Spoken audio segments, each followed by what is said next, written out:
السلام عليكم ورحمة الله وبركاته.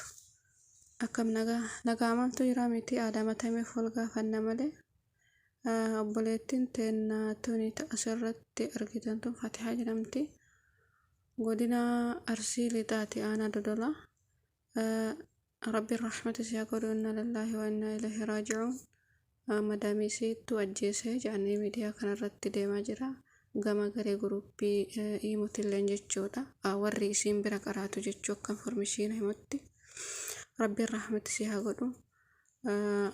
Rabbiin haqa isillee haa baasu jennaka.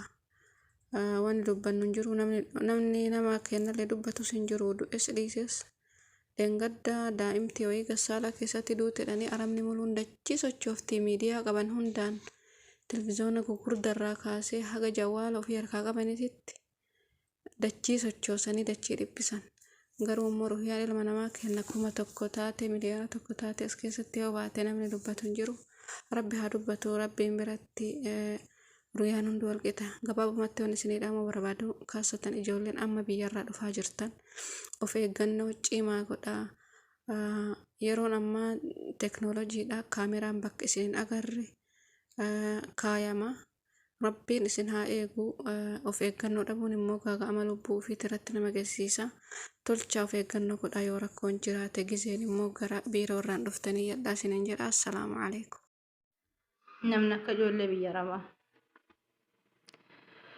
hin jira jedhee yaadu. Maaliif jennaan?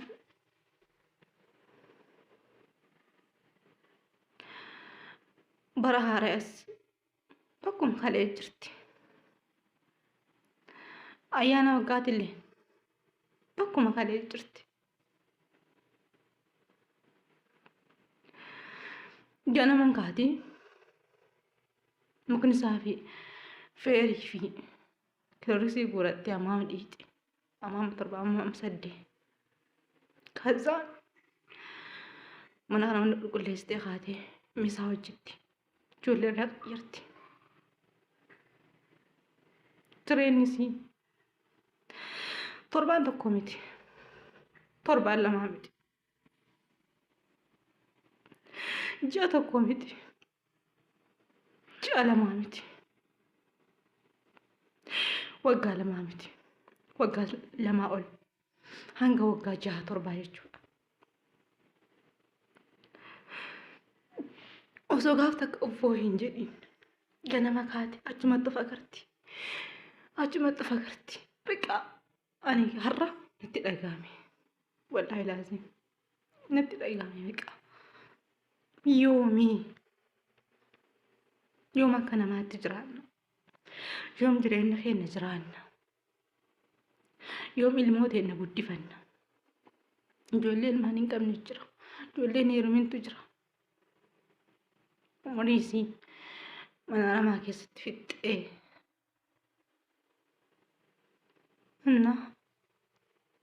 Biqa wallaahi maal akka haasa'uu fi kuni ana bichaa miti.